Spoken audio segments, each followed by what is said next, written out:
En Estados Unidos te puedes apuntar a fútbol americano desde entre los 5 y los 7 años. Luego, si eres suficientemente bueno, puedes pasar a la universidad con una beca de atleta, para posteriormente tener una carrera profesional que seguramente acabará sobre los 30 años más o menos de media, que es la edad a la que los jugadores se retiran. Algunos más o algunos menos. Esos serían 25 años jugando a fútbol americano.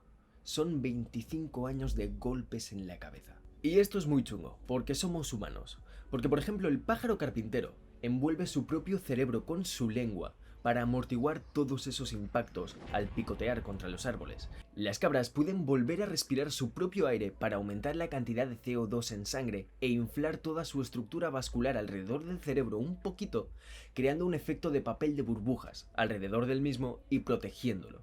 Se ha apreciado muy poco daño cerebral a lo largo de las vidas de las cabras. En cambio, nuestro cerebro está flotando en medio del cráneo, en un líquido que nos protege de pequeños impactos, pero estamos completamente indefensos ante impactos más fuertes. Aunque es cierto que a mayores altitudes, como baja la concentración de oxígeno, se produce en nuestro cerebro un efecto similar al de las cabras. Aumenta la cantidad de CO2, por decirlo así, y se infla un poco la estructura vascular, creando ese efecto de papel de burbujas y disminuyendo así el caso de contusiones cerebrales producidas a grandes altitudes. Pero aun con esas, seguimos sin estar protegidos de los golpes fuertes en la cabeza. Y antes de entrar en materia, permitidme explicaros qué es la fuerza G. Es la fuerza que determina la aceleración, en este caso la aceleración de la gravedad, siendo así que un G sería lo que estamos acostumbrados a notar en nuestro cuerpo, la aceleración de la gravedad normal, mientras que 10 Gs sería 10 veces el peso de nuestro cuerpo, 10 veces la gravedad encima de nosotros.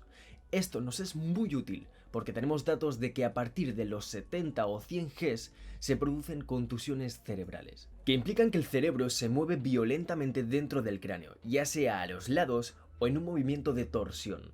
Ambos casos son altamente perjudiciales para la salud. Recordad, entre los 70 y los 100 Gs ya es una contusión. Los golpes en un partido de fútbol americano ocurren a una media de 103 Gs. Y cada año se registran entre 200 y 300 contusiones cerebrales solo en la liga profesional, sin contar entrenos de universidades o institutos. Y esos golpes también deberían contarse, porque en mi experiencia, en un entreno de fútbol americano lo primero que te dicen es que tú eres el martillo o eres el clavo. Lo que te interesa en un golpe frontal es ser el tío que pega más fuerte, con una diferencia notable, porque si tú eres el tío que pega más fuerte, eres el que menos lo nota, y el otro se lleva toda su velocidad más la tuya. El problema es que los dos queréis ser el martillo, nadie quiere ser el clavo. Entonces tienes a dos tíos de unos 70, 80, 90 kilos, corriendo uno frente al otro. Si no hay una diferencia notable de velocidad, va a ser como chocarse contra una pared. Correr de cabeza con todas tus fuerzas a una pared y los dos al suelo. Pero aún puede ser peor, porque si tú eres el que lo está dando todo, pero el otro es más rápido, pesa más que tú y le mete más ganas, es como estar corriendo de frente contra un camión en marcha. Es como que esa pared a la que estás corriendo se acerca hacia ti rápido. Mientras que si tú eres el tío que corre más rápido, lo que notas es un impacto que no se podría comparar al impacto que te llevarías de ser el lento.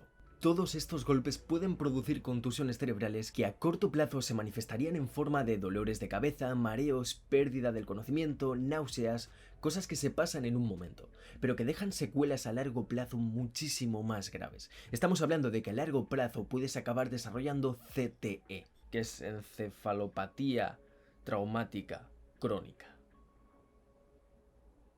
Y aquí viene un intento de explicación médica, pero os advierto que no soy ningún médico.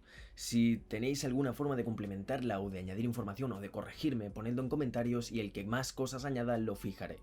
Pero por lo que he entendido y he preguntado a un amigo que sabe bastante más que yo, he entendido que con cada golpe dentro de tu cerebro se sueltan unas proteínas llamadas tau, que son necesarias para que todo funcione de una forma estable. Entonces, al darte el golpe, se sueltan y esa parte en la que estaban conectadas se vuelve inestable, porque ya no tiene esas proteínas tau que antes sí tenía. Pero no solo eso, sino que la cadena esa de proteínas que se ha descolgado, por decirlo así, se solidifica. Y eso no pasa solo con una cadena, en cada golpe, dependiendo de lo fuerte o flojo que sea, pasará más o menos. El tema es que al solidificarse se crea un efecto parecido al que tendrías si echaras cemento líquido en las cañerías de una cocina. Estás ahogando a tu cerebro desde dentro. Repito, esta explicación no es ni mucho menos detallada, pero os da una idea de lo que quiero decir. El tema es que a causa de esto, acabas con pacientes que a los 50 años tienen Alzheimer, demencia, cosas que serían normales a una edad mucho más avanzada, en personas de 90 años, personas en la tercera edad pero bien metidos, no normales en gente tan joven. Pacientes como Iron Mike, que fue un jugador de centro de los Steelers, creo, que fue recordado como una leyenda en este deporte, pero que cuando se retiró se volvió loco. O como Justin, apellido impronunciable, que también cuando se retiró se volvió loco y empezó a conducir contra dirección a 150 km por hora por una autopista hasta que se estrelló. El tema es que la noche anterior a su muerte se dedicó a llamar a algunos excompañeros, más que a llamar a alertar. Justin estaba hablando de la llegada del demonio, de unas voces en su cabeza, y él estaba intentando huir de todo esto. En esa escapada de 150 km por hora en contradirección, estaba huyendo. O por ejemplo Terry Long, un señor de 45 años al que su cerebro le dice: bébete 3 litros de anticongelante para coche. Se los bebió y se suicidó. La gente se estaba volviendo loca por jugar al fútbol americano. Pero esto no se podía relacionar con nada hasta que se descubrió el CTE. El problema de descubrir el CTE es que solo se puede diagnosticar en personas muertas.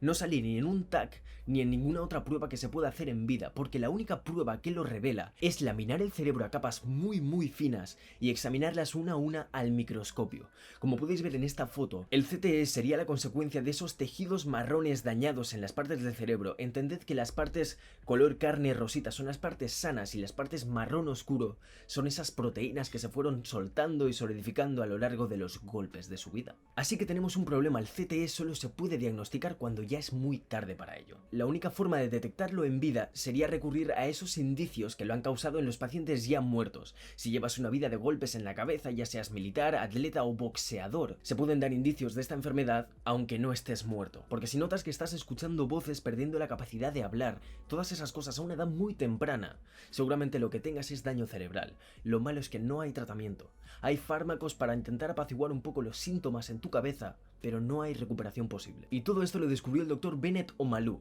que es un médico muy formado en muchos campos distintos, pero que estaba haciendo autopsias el día que Iron Mike murió. Iron Mike, la leyenda del fútbol americano, se encontraba ahora muerto en su cama de autopsias. El problema es que el Dr. Bennet Omalu le abrió el cráneo y vio que su cerebro lucía normal. Pero ese señor no era viejo. No tenía una tercera edad, no estaba a punto de morirse ni desgastado ni nada de eso, pero estaba loco. Eso no era normal, y su cerebro parecía normal. Así que el Dr. Bennet Omalu cogió el cerebro, pidió que se conservara y pidió unas pruebas que tuvo que pagar de su propio bolsillo. Con esas pruebas, laminó el cerebro como os dije antes y las miró a microscopio, vio esos tejidos marrones y empezó a tirar del hilo del CTE. Pero de momento solo había un caso. Iron Mike no era suficiente para diagnosticar toda la enfermedad, necesitaba como mínimo 3 casos, pero acabó tuviendo muchísimos más. Pero el problema es que a la NFL no le interesa que tú vayas diciendo por ahí que el fútbol americano mata a sus jugadores. Entonces como que le intentaron tapar. Los propios aficionados al deporte le amenazaron múltiples veces, pero él siguió adelante porque muchos jugadores, después de Iron Mike, acabaron perdiendo la cabeza y suicidándose del mismo modo o de formas más grotescas aún. En cada autopsia fue pidiendo las mismas pruebas y todos mostraban los mismos daños. Al final ya fue innegable que el CTE era algo real, era algo patente y que la gente estaba muriendo de ello. Así que se acabó escribiendo un paper sobre que realmente una vida de golpes en la cabeza estaba matando a los jugadores de fútbol americano. Ahí, la NFL no tuvo más opción que aceptarlo y sacar unas nuevas normas prohibiendo usar tu cabeza como arma en el campo de juego. Se supone que en algunas situaciones donde antes sí que podías, ahora ya no puedes ir corriendo con la cabeza por delante usándola de martillo. Aparte de todo esto, también se han ido investigando muchísimas cosas en la tecnología de los cascos. Ahora se hacen cascos con cámaras de aire, con carcasa flexible, con líquidos que intentan absorber el mayor daño posible, pero todo el tema de la ingeniería en los cascos de fútbol americano da para otro vídeo, así que ya tocaremos ese tema. Pero el problema es que el CTE se descubrió en 2009.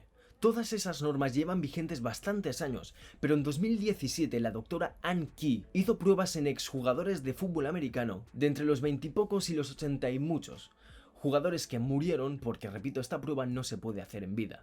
El tema es que probó 111 cerebros, de los cuales 110 mostraban daños cerebrales. Estamos hablando de más de un 99% de CTE positivo en los casos de jugadores que han estado jugando toda su vida. Y a todos esos jugadores que se volvieron locos antes de que se supiera que era el CTE, se les tacharon de dementes, de locos, mientras que lo que eran en realidad eran víctimas de la ignorancia de que ese deporte les estaba haciendo daño en la cabeza, estaban enfermos de la cabeza. Y las parejas de esos jugadores que ahora estaban muertos habían dicho públicamente que si hubieran sabido que sus parejas estaban enfermas, las habrían intentado ayudar mucho más activamente. Si tú sabes que tu marido no te ha abandonado porque sí, te ha abandonado porque está loco, porque lleva una vida dándose golpes, intentas meterle en un centro de rehabilitación. No le dices, eres un hijo de puta, ¿cómo puedes hacerme esto? Sino que entiendes que está enfermo. Pero no tuvieron esa oportunidad porque no se sabía. Pero ahora sí se sabe.